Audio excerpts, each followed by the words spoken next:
అశ్రు నివాళి అర్పిస్తూ ఇది భారత జాతి వేల సంవత్సరాల నుంచి సనాతన ధర్మం ఈ భరతగడ్డ మీద పుట్టిన ధర్మం.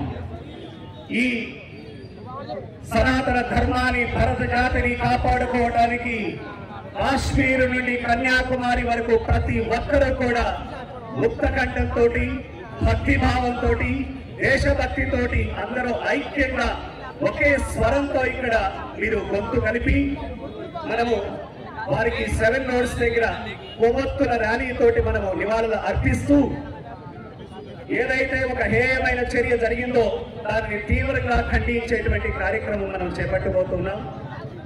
ఇందులో భాగంగా ఇంకా కొన్ని కళాశాల విద్యార్థులు కొన్ని బస్సులు వస్తూ ఉన్నాయి, వారందరూ కూడా జాయిన్ అవుతూ ఉన్నారు.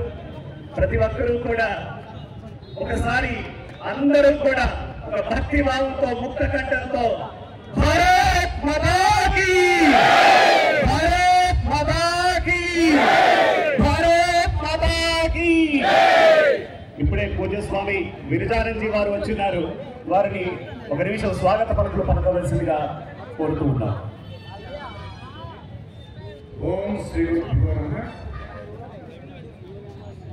అత్యంత ధ్యేయమైనటువంటి 23వ తేదీన పెహల్గావ్లో జరిగినటువంటి 22వ తేదీన పెహల్గావ్లో జరిగినటువంటి దుర్మార్గమైనటువంటి చర్యను యావత్ హిందూ సమాజము ప్రపంచమంతా కూడా దీన్ని వ్యతిరేకిస్తూ ఉంది.